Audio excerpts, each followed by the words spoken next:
should drive drunk, you should drive drunk, you should drive.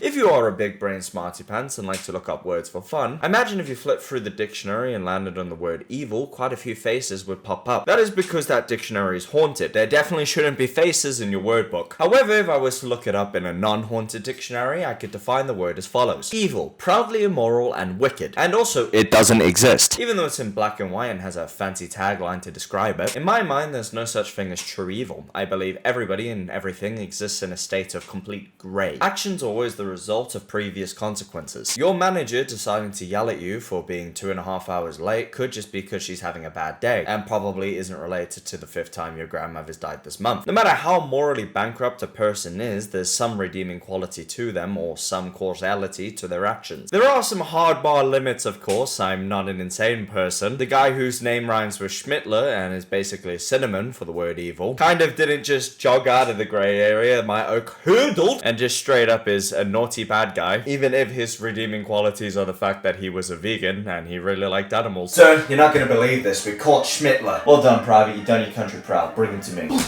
Well, Herr Schmittler. You got anything to say for yourself? Yeah, I love uns ponies, and I don't like to eat uns meat. Plus, uns had a tummy ache when we declared wars on you guys, and yeah, it kind of snowballs from there. Point being that even someone like me who doesn't believe in evil can recognize that some people scapegoat out of the grey that we're all born into and eventually must return to. Death, I mean. You're gonna die. One such individual we're gonna talk about today, who I personally believe skirts the line, but others might disagree, including yourself. Anyway, I think I've tickled you enough, so let's thrust. I have a very strong feeling that you're familiar with the concept of a murder podcast. If not, basically it's an evolution of daytime TV programming. If there's one thing people love, it's drama, and if there's another thing people love, it's murder. And what a murder podcast is basically a mix of those two elements. As I said, it's a delineation from daytime television when they used to have detectives on TV explaining cases to you, with the narrator going over the case's detail on top of the video footage. A murder podcast is that, just minus the video footage and minus the professional voice actors, making it, well, professional.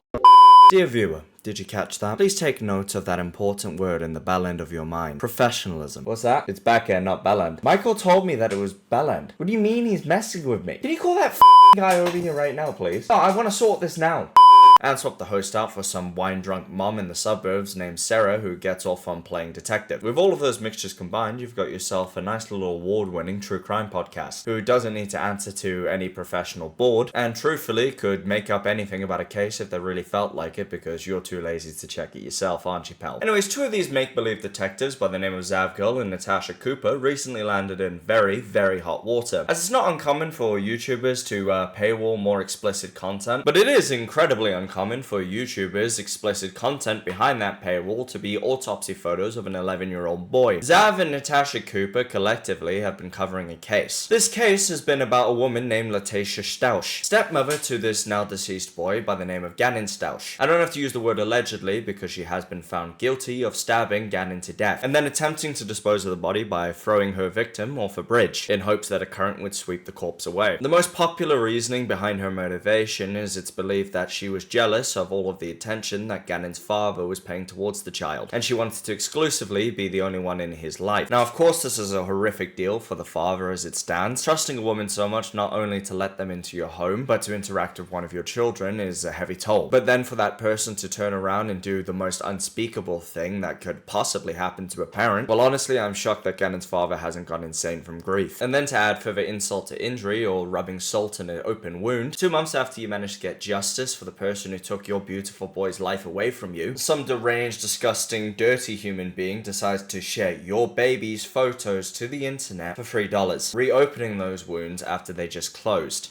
It is re-traumatizing. It's hard to, we just finished the trial just over 2 months ago, Brian, and now we're having to kind of relive some of this stuff and not being able to put it behind us. I can't speak as a loving parent. I can only speak as a parent who's abandoned all of his children. But if you're a sociopath like me, perhaps, it's like a piece of you breaks off. Imagine your grandmother died and someone decides to pick at her corpse and then drag her out for everybody to see for their own entertainment, parading around like some sort of mannequin doll. And the especially messed up part about that mannequin doll analogy is, again, I remind you, this is a child's death. Now, of course, with everybody online pointing pointing out how disgusting and inappropriate what Zavgirl did is, Zavgirl immediately bent over, apologized, and accepted her public flogging with humility. But that's La La Fantasyland, and of course she f***ing didn't. Instead of taking accountability, learning from her actions, and self-reflecting like a normal well-adjusted person does, Zavgirl's warped mind immediately tried to deflect the situation onto other factors. So we saw Zavgirl defend herself in a now-deleted YouTube post saying she didn't sell the autopsy photos on their own, but rather as one part of a longer video, and saying, quote, "I spent a lot of time and worked hard putting together a video lining up the coroner's audio and descriptions along with the appropriate part of the photo she is describing and editing it together to try to make it as informative as possible for the viewer," as well as saying the reality of the situation is that different people feel differently about this. Some people genuinely think making a video including the autopsy photos is bad, and I respect their opinion and feelings. Other people, like myself, think of autopsy photos in the coroner discussing / explaining them as interesting and informative and are able to view it all in a more scientific, detached way. Oh, of course, how could we all be so silly? She didn't sell the dead child photos on their own. She made it a bigger package. You know, when I order HelloFresh and I accidentally get a petrified rat in the box, I should just be grateful for the extra protein. Look, dude, I'm not too keen on using non-fictionalized murder as entertainment, but I don't mind as long as it's adults. And I also recognize that we're always going to use fictional and non-fictional human death as entertainment. However, I get incredibly uncomfortable, or I think like everybody does, when you're trying to sell, and that's what you did, a child's death, especially in such gruesome detail. Imagine it's a hot stove, right, and you got a burning plate at the bottom. It's okay to hover hand to check the temperature. You don't have to touch it and grab on. And that's what I was talking about, how it exists in such a weird gray area. Because personally, I wouldn't have a problem if she was just covering this case without the autopsy photos and doing this purely professionally, very cleanly and almost clinical, but it's just the avant-garde insensitive nature of it. And you might be pulling your face and you might think, oh, you know what, dude, I don't agree at all that they're covering a child's death or anyone's death for entertainment. Well, this is what I gotta tell you. You're an idiot. Dude, the news is literally covering people's death, 4-hour entertainment every single day. Serial killers are fascinating to us because it's like an Elseworld story. I know you personally have at least gone down the Jeffrey Dahmer hole because you're fascinated by the fact that somebody could even do what he did. And what do you treat it like? Entertainment. So for you to criticize her for covering it at all is ridiculous. But if your criticism is that she's insensitive and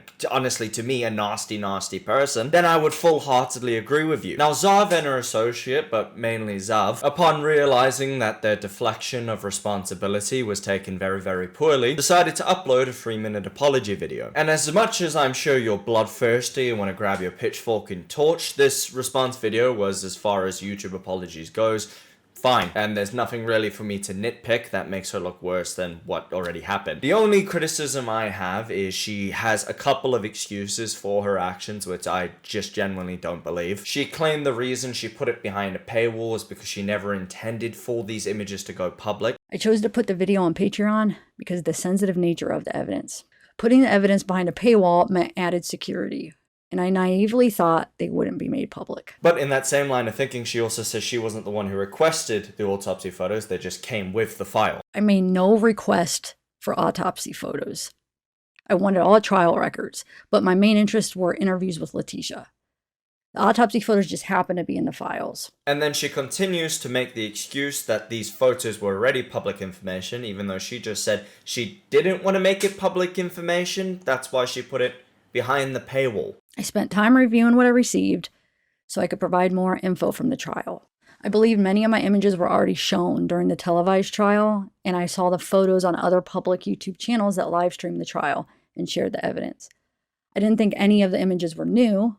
These photos were already public, although the video I put together with the coroner's voice was my own creation. So she didn't want to make images public that were already public, but she wanted to make a slideshow with the coroner's voice describing the child's body and then put it behind a paywall, and then she follows it up by saying, I didn't want to put it on YouTube even though I could make more money and get more views. And I chose not to put the photos on YouTube, a public forum, where the views would have allowed me to make more money and the photos would be seen by more people. Alright, well, that's way more fucked up to me. You have the option not to show the photos at all behind a paywall or without a paywall. What is this mentality that, oh look, they're over there doing it, so I get to do it, except I'm making a PowerPoint slideshow? That isn't a real excuse. That's just you still doing the thing that you weren't supposed to do. Those other guys aren't supposed to do it either. It's weird. Now I want to top this off with some proper dome. Zav, what you did was inexcusable and honestly was a truly evil action. You never had to show the autopsy photos. It's not a good excuse to say because others were doing it, I did it too. That being said, excuses aside, you seem genuinely and earnestly sorry towards the family that this affected. The Gannon's family, I have no words that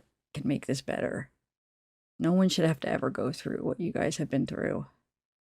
I am so very sorry for any pain that I have caused you. So I want to end this on a happy note. Send bombfesters off! That was a joke, legal disclaimer, that was a complete joke, please don't do that. I think in this case, it is appropriate to forgive her. She looks like she genuinely regrets her actions, and I don't think you can pitchfork someone forever for one mistake. A very terrible mistake. Just like it would be a terrible mistake not to legally subscribe to Dino. Probably shouldn't have said that straight after a bomb threat, huh? Look, in closing, all I have to say is, forgive. Just because someone's the villain of the day doesn't mean they have to be the villain of life. Some people can be redeemed. And I'm hoping I don't eat those words in a couple months when she has a live-scale corpse in one of her videos and she's going, do, look what I can make him do. That's all I have to say, guys. I'll see you later. Bye-bye.